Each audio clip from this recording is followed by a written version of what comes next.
Awesome. We have some guest speakers with us today that are on a schedule, and we'll be wrapping up a little bit early before the top of the hour ourselves. But welcome everyone to Earth and Space for Educators. We're focused, of course, as always, on preparing students for humanity's future in space, and we are here with planetary scientist Dr. Kirby Runyon. And we also have a number of folks who've come with us into the New Mexico desert to look at landforms that are analogous to ones you would find on the moon and Mars and elsewhere, who will share their experience with you as well. So with that being said, we're going to dive right in. This webinar is very much inspired by the Earth and Space experience for educators. Kirby and I take educators out into the New Mexico desert. We spend a day visiting Spaceport America, pictured here. This is on our sunrise arrival on our first trip out there a couple of times ago. And we get a full day tour. We look at the spaceport facilities. We look at the Virgin Galactic facilities. Sometimes we've been out to the vertical launch facilities and gotten a good sense of their operations there. And then the next 2 days we spend in the desert looking at landforms that are analogous to places you would find on the moon or Mars or elsewhere in the solar system and beyond. So Kirby's actually going to share with us a lot of what educators do learn during that tour today. So something of a teaser, I suppose, and an informational session on that experience, but also should be valuable learning experience in and of itself. With that context set, we actually want to dive right into our first guest while she's still here. So Casey Hines is the executive director at Limitless Space Institute. I hope you don't mind, Casey. I grabbed a couple of images of your trip with us out to the spaceport and the white sands. Very analogous to gypsum sand dunes at the North Pole of Mars, if I've got that right, Kirby, or near the North Pole. But Casey, maybe you can share a few words about your experience before we dive in with Kirby and all of his material. Absolutely. Thanks for letting me have these few minutes, because this was an amazing opportunity just as a person, as an educator, and as executive director of the Limitless Space Institute. It was just mind-blowing.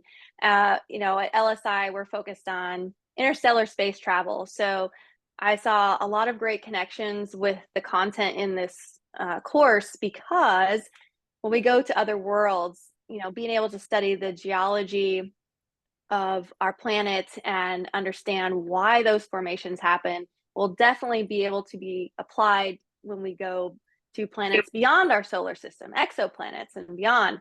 So it was wonderful to see the facility at Virgin Galactic and what they're doing in the space tourism realm and preparing everyone for flight, what Kirby is doing to prepare them for what they're going to see. I mean, that's a really important piece of the overview effect is seeing our amazing planet, but also understanding what those things are that you're looking at. I think that makes such a stronger connection to that experience.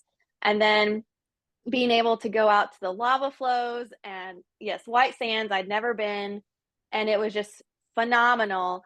And just the connections that were made between the classroom pieces, the standards that you have to teach or get to teach, I should say, and being able to physically, put your toes in the sand or pick up a piece of the lava flow and just look at the geology of the environment around you made that experience much more impactful.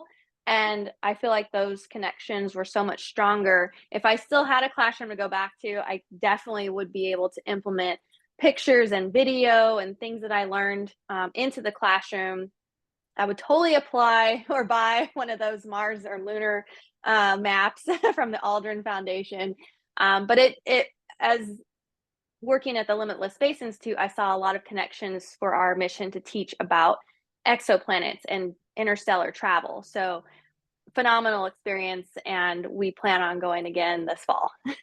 Awesome. Thanks so much, Casey. And thank you also for prompting us to look more at exoplanets, because of course there are exoplanets where we're relatively confident there are lava flows and sand dunes and features like what we're able to tour right in New Mexico. So working that into October's tour, October 25th to 27th, by the way. I don't think I shared the date just yet. Casey, you're also reminding when you talk about toes in the sand and everything, like even though we're visiting sites analogous to sites we can find on other planets and moons throughout the solar system, a big part of this trip was appreciating the environment here on Earth that sustains us, Mm. and just how rich and amazing that is. Because everywhere we went, there was life, and we could feel sand in our toes, which you wouldn't be doing in northern Mars. Exactly. Awesome. Well, it was really good to give Casey a chance to speak, and thanks, Casey, for joining us for this. We would also love to hear what brings the rest of you here. It looks like we've got 15 people here at the moment. Please, in the chat, if the Zoom interface is familiar to you, just click on the chat icon and drop in the chat. Let us know what's the trajectory that brought you to the webinar today, or to what's the trajectory that brought you to caring about space education in general. It would be fantastic to hear that in the chat. And if that leads to anything we should discuss out loud, that'd be fantastic. When we've got longer periods of time, I love to hear sort of what trajectory brought people here, and who gave them a gravity assist. Was there an educator that helped you along the way, or somebody that inspired you later in life, perhaps, to get interested in space exploration and how to bring that to kids, to prepare them for their future in the growing space economy, or humanity's multi-planet future that's right around the corner. So go ahead and share. I invite everyone to share in the chat right now. What is the trajectory that has brought you to an Earth and space webinar for educators? I'm going to peek in at that right now. Oh, thanks, Kirby, for joining the link or sharing the link.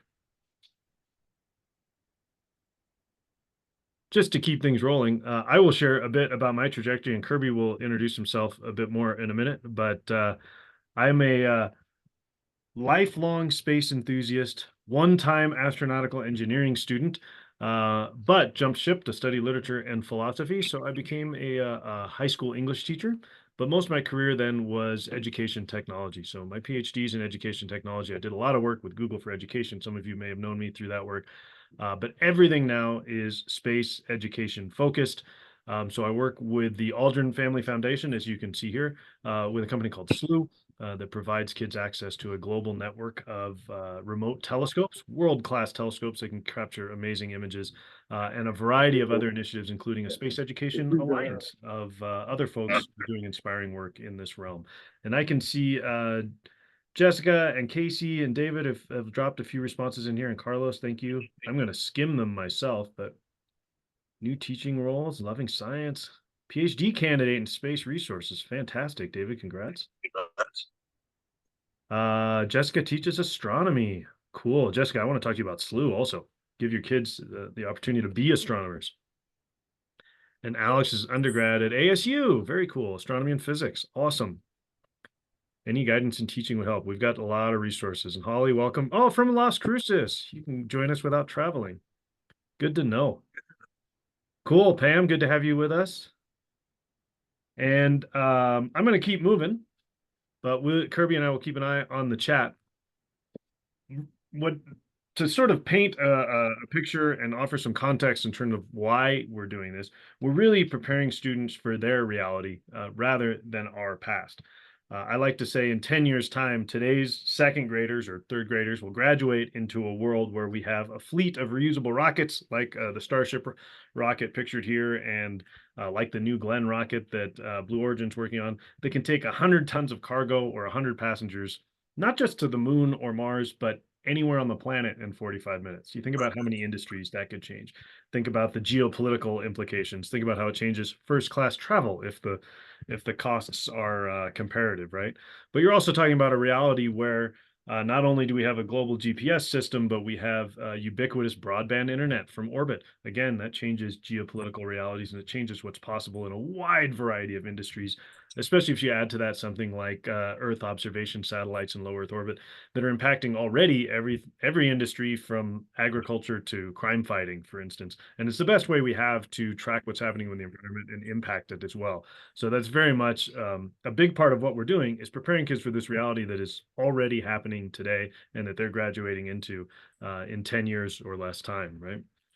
The other thing we're doing is we're directly addressing that issue of student disengagement. It turns out most students are excited about space. There's research I love to quote from Unistellar and Wakefield Research conducted a study of 500 American families, and they found that across demographics, 93% of kids are excited about space. And my graduate students have done work that suggests the same thing. 80 to 85% of their students are excited about space. So this is a great way to engage and motivate kids to learn about all kinds of subjects, particularly those oft ignored Earth and space science standards. There's a workforce development element. You guys have probably all heard that as of a couple of years ago, this was already a $400 billion economy. They were talking at the time about $1 trillion by 2040. Now they're saying $1 trillion by 2030. And that's not counting other trillion-dollar businesses like asteroid mining or space solar power, again, with the ability to change the geopolitical landscape down here. So we're preparing kids for that workforce. And from a school perspective, it's career readiness for kids. If you're involved in CTE programs at all, this is important stuff for you. Finally, we're aiming a little bit higher. We're talking about humanity's future in space, the rapidly approaching multi-planet future where we've got a permanent presence on the moon. We've landed people on Mars, and we have multiple commercial space stations in operation. So we're preparing kids for this, and it's about much more than just STEM skills. Certainly science, technology, engineering, and math are a part of this. But we're big advocates for arts as well, and for the humanities. And as a former high school English teacher, I would absolutely be using space to engage and motivate my students to meet all those nonfiction reading and writing standards, and not to mention speaking and listening standards. So we're going to talk mostly about Earth and space science standards, go figure. But a lot of this is going to be universally applicable, whatever grade level or subject area you teach. And I've got some free space education resources to share at the end of the hour. But with this, I'm going to turn it over to Kirby. Oh, Kirby, I don't hear you, but you don't look muted. There we are. Hope I thought. No. Is Kirby still muted for you folks?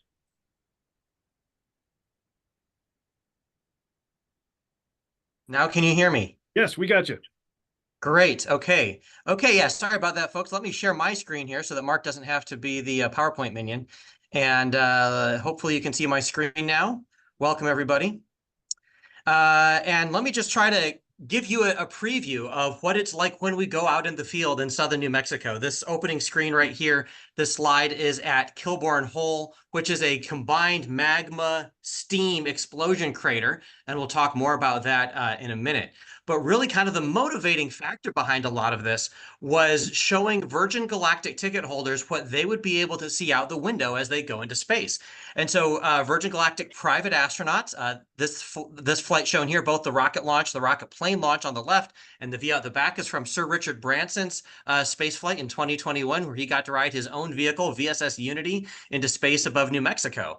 And what really inspired me was that I wanted to share with people what it was that they were seeing out the window. There's a lot of geologic landscapes visible out the spacecraft from space, and I wanted people to understand what they were seeing. The added benefit of these views in New Mexico is that they are analogous to, or as we say in the business, analogs for different landscapes on the moon and Mars, and in fact, other places around the solar system as well. So in this view out the back of Virgin Spaceship Unity, we've got the Carrizozo lava squiggle on the left, and we've got White Sands National Park on the right.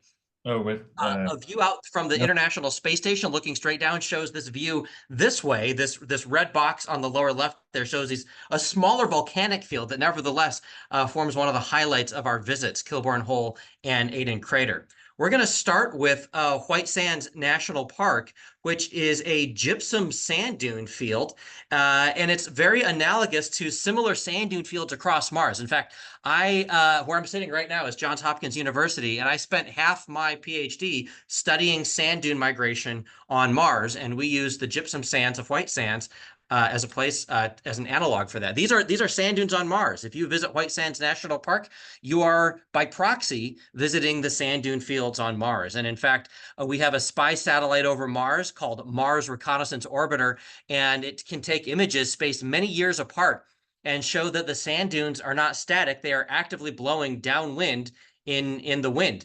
This is a view of a sand dune moving from top to bottom, upwind to downwind, in one such spot on Mars. This is a view from the Mars rover Curiosity, otherwise known as Mars Science Laboratory, at the base of a sand dune, where the sand is being blown up to the crest of that sand dune and then avalanching down. And here's just another view of sand ripples on Mars taken by the Mars Opportunity rover in the early mid-2000s. And in fact, Mars and Earth are not the only places with sand dunes. Saturn's large moon Titan, shown here by NASA's Cassini spacecraft, has a thick atmosphere that light it's translucent to light, but you can't see the surface from space. You have to use radar to punch through the atmosphere. And when you do that, you see these long strands of what are giant sand dunes blowing around hills and other topographic obstacles. I tell people I think it looks like God was combing the hair of Titan with a comb, kind of making these long strands. And these are very similar to sand dunes across the solar system. So closer to home at White Sands, we like to take groups there. These are the shadows of myself and several Virgin Galactic private astronauts pointing to space, pointing to the planets, seen in the beautiful backdrop of the White Sands. And a place where we go is within the national park. We drive to the Alkali Flat Trailhead, which is in the deepest part of the dunes that are publicly accessible. And there are basic amenities there. There are pit toilets, and there are marked trails. You really have to bring a lot of water with you. There are picnic tables that we use, and we time our arrival there to coincide with sunset. So we're there late afternoon or early evening. We spend a few hours there with the sun low in the sky, and we explore the sand dunes. And I give a little mini geology lecture at every stop, including at White Sands, to talk about how it formed and how it's analogous to places around the solar system. So you're getting a sneak peek right now, but one of the talks that I give is to talk about how White Sands formed during the drying of a lake that basically doesn't exist anymore, Lake Otero, now in the kind of the upwind region where Alkali Flats now is. The San Andres Mountains right here bound the dune field to the southwest. And the sand dune field formed after the end of the last ice age, the last glacial maximum, starting around 7,000 years ago in the case of the sand dune field. It's big. It's the largest gypsum sand dune field on Earth, although not in the solar system. Mars has that beat with the circumpolar, around the North Polar region of Mars, has gypsum sand dune fields there. 4,000 square kilometers here on Earth, much bigger on Mars. The sand is not beach sand. It's not what you're used to. It's not made out of the minerals quartz or feldspar. It's made out of gypsum, the same stuff as in drywall, and that's calcium sulfate, CaSO4, if you're into that chemistry. The gypsum originally formed north of the Tularosa Basin, and it was transported down slope. And the sand direction is mostly southwest to the northeast. And the sand, as it gets picked up by the sand, goes in a series of these ballistic hops. The sand, the low pressure wind literally sucks the sand off the bed form and moves it downwind and then hits the ground at these very glancing angles. And just as meteoroids cause impact craters on the moon, each piece of sand, which is just a few hundred microns across, forms a miniature impact crater on the sand bed, causing local sand grains to hop around. And that hopping process is called reptation. And this process of saltation, that sand blowing in the wind, and reptation is what leads to the formation of dunes and ripples. These dunes on Earth move on average about 13 feet or about 2 meters per year. They're much slower on Mars, a few tens of centimeters per year. But as we go from upwind to downwind in the sand dune field, we get a transition. We get a change in shape of sand dune field from what are called Barkanoid to then Barkan sand dunes, which I like to call Star Trek dunes because it looks like the Starfleet logo, to then where the sand dunes get more cemented in place by vegetation taking root. Of course, we don't have the problem of vegetation on Mars or Titan, but then that changes into what are called parabolic dunes. And these sand dunes have what are called slip faces. They're where literally avalanches are occurring to send saltated sand avalanching down slope. And we get to run and jump off a number of those when we go here. Here's a number of us and teachers from this past March, right around sunset near the crest of a dune.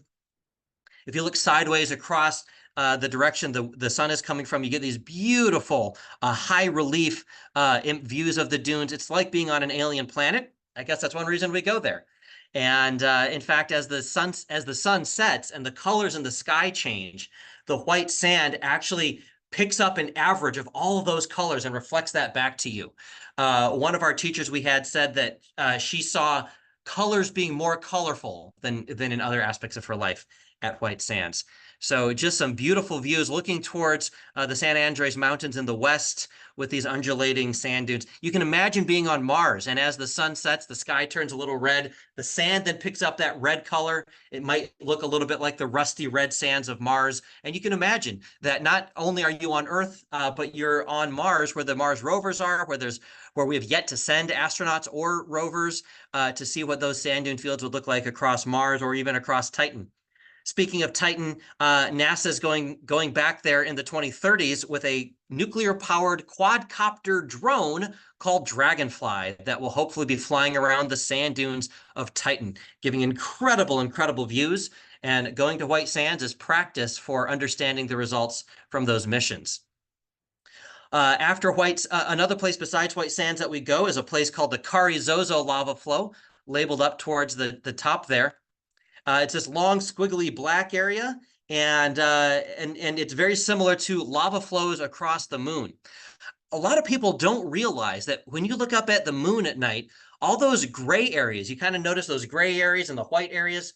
Well, the gray areas are actually cooled lava flows. The youngest of those are 2 to 2.5 to maybe 3 billion years old. Where the overall age of the moon and Earth are 4.5 billion years old. But you're looking at cooled lava flows. And in fact, we sent, out of the 6 landed Apollo missions, 5 of them landed on these lava flows, including this view from Apollo 15, where this canyon we're looking into is probably along the lines of a cooled lava river called Hadley Rill. There are other large lava rivers and lava flows across the moon. One of my favorite areas is this area called the Aristarchus Plateau.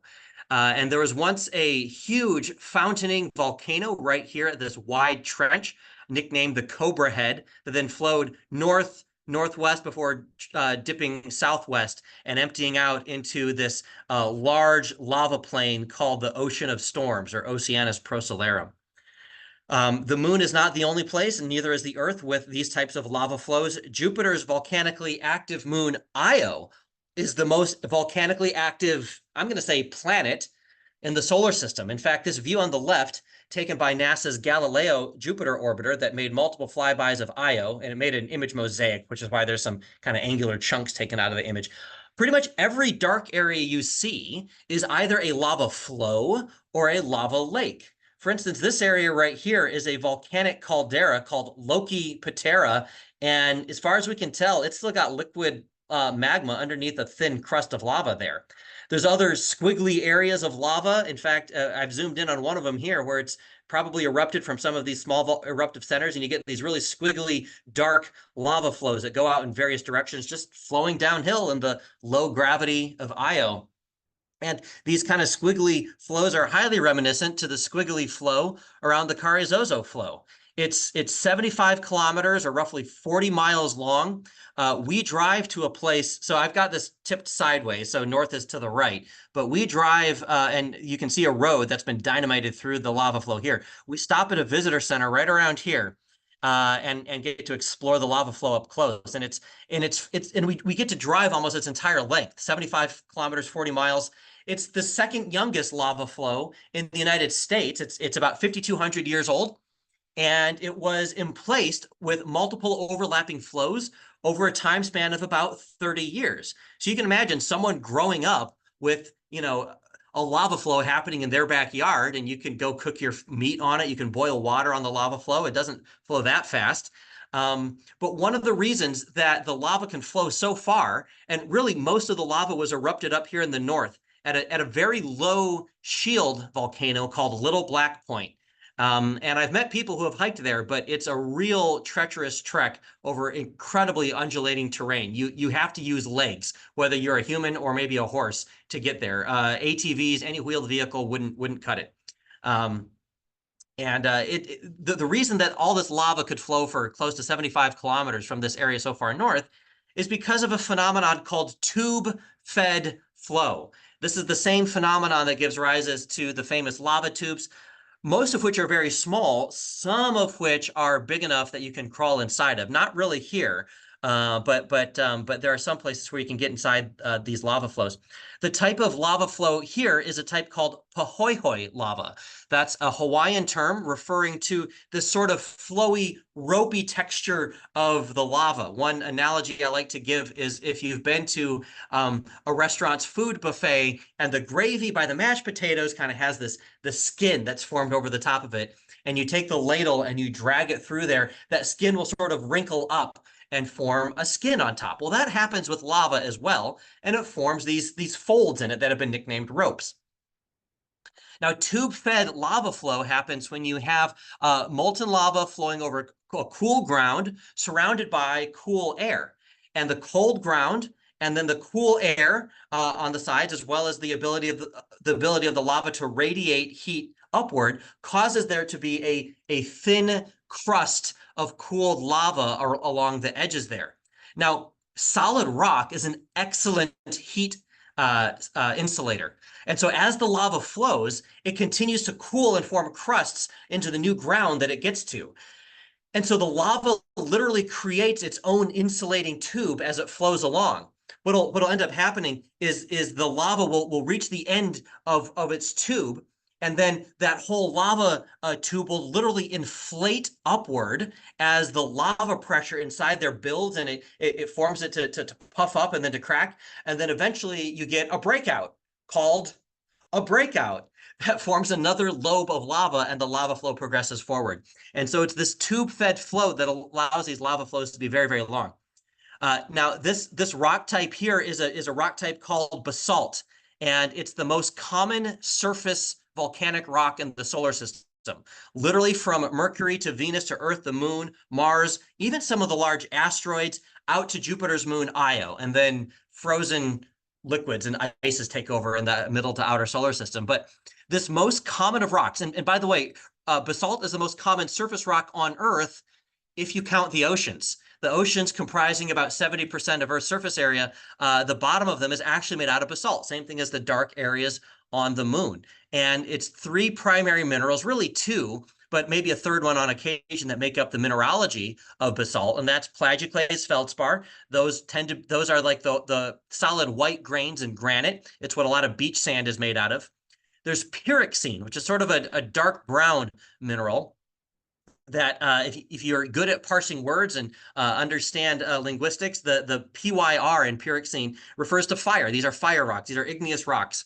And then occasionally we can get the mineral olivine, which is this beautiful green color, birthstone, epidote, August birthstone, beautiful green olivine. Anyways, we go here to the Valley of Fires recreation area. This is the view from the ground. This is the view from the ground on Mars to the right. You can explore some of these inflated portions of lava flows called tumuli. And again, I give a mini college lecture, which a little bit of which you're getting right here at every stop. And you can pick up the rocks. You can look at where the lava was dripping down. You can literally see these lava stalactites from what used to be the top of a lava roof. And we just have a really grand time exploring that area. Mars is famous for having a number of volcanoes. You might be familiar with Olympus Mons, the largest volcano in the solar system. This is taken by the United Arab Emirates Hope Mars Orbiter spacecraft. This crater is a very large volcanic crater. It's not an impact crater, but from the side, this is simulated in Google Mars, which if you have Google Earth, you also have Google Mars. There's a little planet icon at the top that you can switch to explore the moon and Mars. And it's a very huge version of the much smaller Aden crater, which is a place that we've also started going to. I'm going to start picking up the pace here to make sure that we get done in a timely fashion, but it's eminently explorable. It's a little bit of a long drive out there, but we have a good time in the car. And it's got this beautiful uplifted raised rim there. There's actually a crater within a crater inside here that Mark has been brave enough to scamper down into. I've not done that yet, but maybe Mark will do that again when we have our trip in October. And this is our teacher friend Hannah checking out some of the rocks in the area in this beautiful spot that's very analogous to large volcanoes on Mars. Just to the east of that is Kilbourne Hole. It's also a volcanic crater, but it's very irregularly shaped. And one of the reasons it's so irregularly shaped is because magma intruded into an underground liquid water aquifer and flashed it to steam, causing this huge hole to explode out. I was once flying home to the East Coast from a meeting in Tucson, Arizona, and our flight path took us right over it. And I got this fantastic view from my Southwest Airlines flight looking behind the wing. I was shocked when I saw it because I'd only seen it in maps before. And then sure enough, that's what it looks like when you're there. And we go there, we can actually hike down inside there. It's a beautiful area to look at what we call geologic contacts, the difference between the lava flows and this volcanic ash that then settled out on top of it. You can put your finger right on that geologic contact there. It's a fantastic view across the crater. It's over a mile across.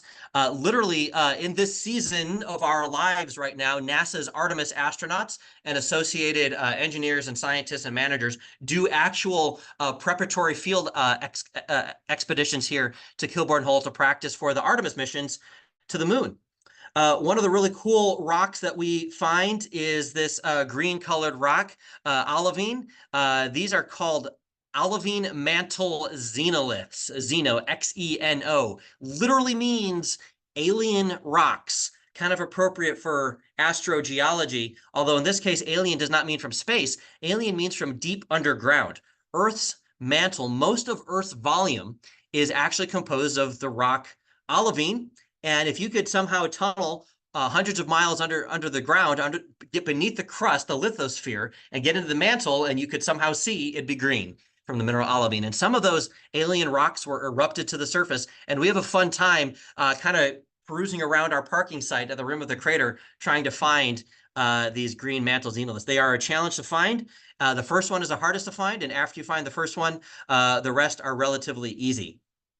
Of course, I go into more detail if you join us in the field, and we spend a fair bit of time in the van together. So the conversations that come up are just educational experiences in their own right, and didn't even have time to talk about how we also stop at the New Mexico Museum of Space History in Alamogordo near White Sands. And there's it's a really fantastic small museum with some really great, very well curated space artifacts, especially tying in New Mexico's connection to the space industry. So with that, I'm going to hand it back over to Mark, and in fact, hand it over to some of the people sharing their testimonials. Oh, good, Rob's on. Is Laura on? Did she manage to get on? Not sure if Laura's on, but hi, Rob. Good to see you again. And thanks for agreeing to share some thoughts. And if you just want to share like a 90-second testimonial about what you thought of our trip. Absolutely, absolutely. Kirby, Mark, really great to see you guys again. It's been way too long. So yeah, we had the opportunity, me and another faculty member at the Hill School in Pottstown, PA, to take part in these tours. The part that is going to stand out for me for the rest of my life, and I mean this, and I'm actually getting like a little emotional thinking about it, was the trip to White Sands. That just stands out as a moment of, for a guy that doesn't go on a lot of trips, for a guy that doesn't really enjoy adventuring all that much, that was one of those moments that's going to stand out for me. And then I took away from it sort of a bigger understanding of the science that we're trying to teach young people and getting them interested in. It's a real world example. I'm a physics teacher. It's a little different than throwing objects up in the air and catching them. This is something a little bit more tangible. I think I'd go as far as to say it's something more real for them. I actually am back in New Mexico this summer, working for summer science program. And one of the trips that I said we absolutely need to do is we need to take our students, our participants, to White Sands. So it's going to be a little different in the summer. We're going to be going in the late evening, but I think they're going to need to see that sunset. They need to experience it. Kirby, what was the name of that museum again? Because I need to write that down and make sure that we go to that. It's the New Mexico Museum of Space History, and it's like 15 or 20 minutes from White Sands in Alamogordo. Space history. I'm writing that down right now. This Great. is one of the reasons I agreed to do this. But yeah, I think that it's an opportunity, especially for teachers, to see something real, bring it back to their classrooms. Those discussions that we had in the van were illuminating. Most of the time, science teachers tend to be on an island at their schools. So being able to connect, being able to come up with different ways that we are trying to teach science. What are the pros? What are the cons? What are we trying to take away with? It's something that is very lasting to me, and I'm really glad that I got an opportunity to experience it. And Kirby and Mark are just two of the nicest guys ever. Very accommodating for this lowly physics teacher who doesn't know a lot about rocks. But it was just an awesome experience. I can't recommend it enough. Oh, you're too kind, Rob. Thank you so much. And then is Dr. Shirley Mullen on? Shirley, are you there? Shirley No, is the, oh, Paul is on. Shirley yeah, is the I'm on. professor emeritus of Houghton University, both a philosopher and a historian by training, emphasizing that you don't have to be in the STEM fields necessarily to use space as a context for teaching. So if Shirley, if you're there, I'd love to hear from you. Well, Kirby, this is Paul Mills, and I am her husband, and we were on that trip together. You remember Yeah. that, Kirby? If I think really hard, I might be able to remember that. Well, even if you don't think hard, I remember it. We had a great time, and for me, particularly since I've always been interested in outer space as a curiosity. This was a birthday gift given to me by Shirley, and we made the trip, and we are so thankful for it. Now, a couple of things that I think almost anyone would experience. Number one, it's already been mentioned, the white sands, but the conversations that we have when we're traveling inspires one's own imagination. And I'm so thankful for the characteristic that we call imagination and creativeness, because not only seeing what we're able to see, but to think about what other people are thinking about when they see different objects in different places. So it's a very, very worthwhile trip, not just for school teachers, but for persons who are curious by nature, who's interested in the big part of the cosmos. It couldn't be done better. And Kirby, you were great in every way, and Shirley and I most appreciate it. Thank you, Dr. Mills, very much, and appreciate those words. Thank you. It looks like Laura Lawson was not able to join us, but she is an art professor at a community college, also going to show that outer space is not just for the STEM disciplines, but she did leave a written testimonial that she asked me to read in the event that she wasn't able to be here. And she said, "I'm an artist and professor of drawing and painting, but I use art to synthesize ideas from other fields. I personally make art about space and the geology of alien landscapes, so this trip was perfect for me. Kirby's information about each site was easy to comprehend, but wasn't dumbed down at all, and I learned a ton. I was able to fill a sketchbook with new information, drawings of landscapes, and even a few rock rubbings so that I wouldn't forget all the inspiring events of the trip. I recommend this to anyone who wants to experience the wonder of our solar system here on Earth." So Laura, thank you for those words as well. And Mark, I think we're back to you. Yeah, I'm going to Thank go you ahead. all to those who share. Thank you so much for those of you who have come on our trips. It's wonderful to see you and hear from you again. Please do keep in touch. And thank you for those very kind words. And any of you who are thinking about it, we'd be thrilled to have you with us in October and to have you back on a future webinar to share your stories too. Now, we did also promise some space education resources just for showing up today. We wanted to be sure the webinar was of value to everyone participating. So if you are interested in taking the next step and joining us in October, just head over to arieslearning.com/earth and space, where you can register for the actual event. We'll be spending that first day with a full day tour of Spaceport America, including the Virgin Galactic facilities. And the next 2 days we'll spend out in the New Mexico desert, visiting sites like the ones we shared today that are analogous to things you'd find on the moon or Mars or Io or elsewhere in the solar system and beyond. That said, we do spend a lot of that time while we're there talking about space education and ways you can engage students and improve their career readiness and help them develop STEM skills and meet science standards. One of the things we share during the trip is a free space education curriculum, which you can find at spaceeducation.org. It will redirect you to an open, free and open education resource at CK12, which is a full space education curriculum. It was meant for high school students, but really you could use it with any students that have the reading level and interest level. It's not just an introduction to space science and the history of space exploration. It's also why space is important to people here on Earth and what's happening in the new space economy. And it looks ahead to philosophical issues of sustainability and governance and ethics. Never mind avoiding existential threats and meeting our higher potential. So spaceeducation.org will redirect you to that free and open education resource. Another that I'd like to share with you is a whole spreadsheet of space education resources. You can also get there from the curriculum, but I will drop the link in the chat in just a moment. But this is about 100 space education resources, lightly annotated so that you can understand the value to students and to teachers and to parents. And I will drop that link in just a moment. And the other one I want to invite everyone to join is the Space Educator Network, which is a free Facebook community for folks just like yourselves who are interested in these issues. So spaceeducator.net will take you straight over to the Space Educator Network, and you can join the Facebook community for free. We share lots of resources there. There's a handful of other prolific members who share resources there. So it's a great place to kind of stay plugged in.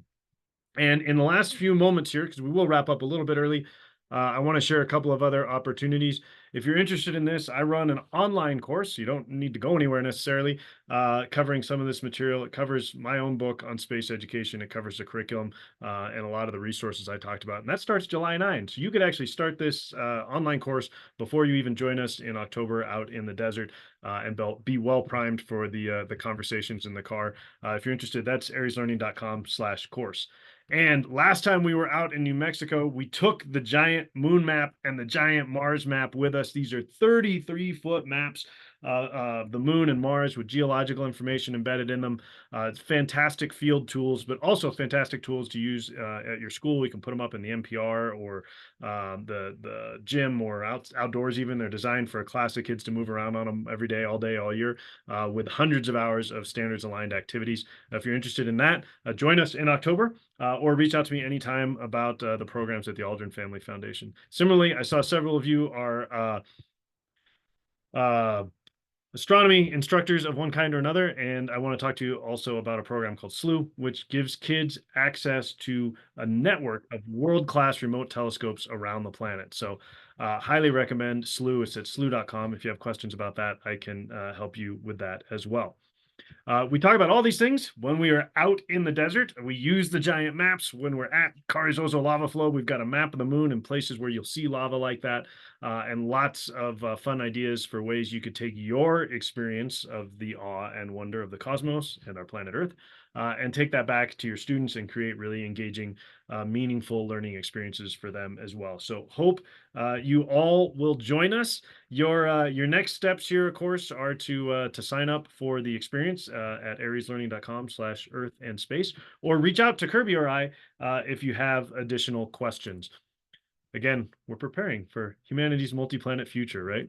And future settlements on Mars and elsewhere, and helping our students, who may very well be some of the first people to settle Mars, they may be in your classrooms today, helping them prepare for that. And one of the ways we do that is by taking you out into the desert. So if you have questions, reach out to Kirby or I. All of our contact information is there. We're also happy to stick around for a couple of minutes to answer questions. I think I may have a little more flexibility than Kirby, so I'm happy to stick around. But fire away in the chat, or I'll invite you guys to unmute and just ask your questions now. I'll probably trim the recording later, Kirby, but I'll leave it running and capture all the questions and all that if anybody's got questions. I'm going to stop sharing my screen. But there's our contact info if you need it, and I will drop the spreadsheet link in just a moment.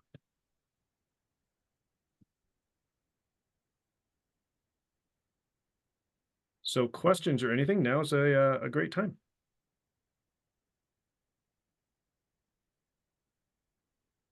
Here is the spreadsheet as well.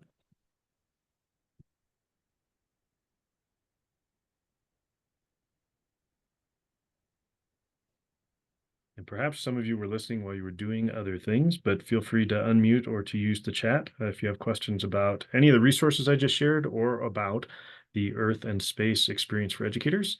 in New Mexico, October 25th to 27th, just a few months away. Well, please feel free to interrupt me, but I was just at SpaceX's launch facility in South Texas this last week, what they call Starbase, where they launched the Super Heavy and Starship rockets off from Boca Chica Beach, literally like a few hundred feet from the U.S.-Mexico border. And the pace that they're moving, and it's so inspiring to be there and seeing multiple ships being ready at the same time, and like domes of fuel tanks being assembled like outside the factory. And it just the pace and how enthusiastic everyone is. And it's so remote that it's literally a company town. People live on site, but they rent from the company. So it was just hugely inspiring. I was teaching at a camp called Camp BTX, basically a STEM camp, a space-based STEM camp for kids out there. And what an inspiring place to do it next to Starbase. So cool, Kirby. Can't wait to see it. Well, folks, I'm going to go ahead and wrap up the recordings. It sounds like we've hit a point where there's no questions. But again, I'm happy to stick around for a few moments if anybody does have questions, and you can reach out to Kirby and I anytime.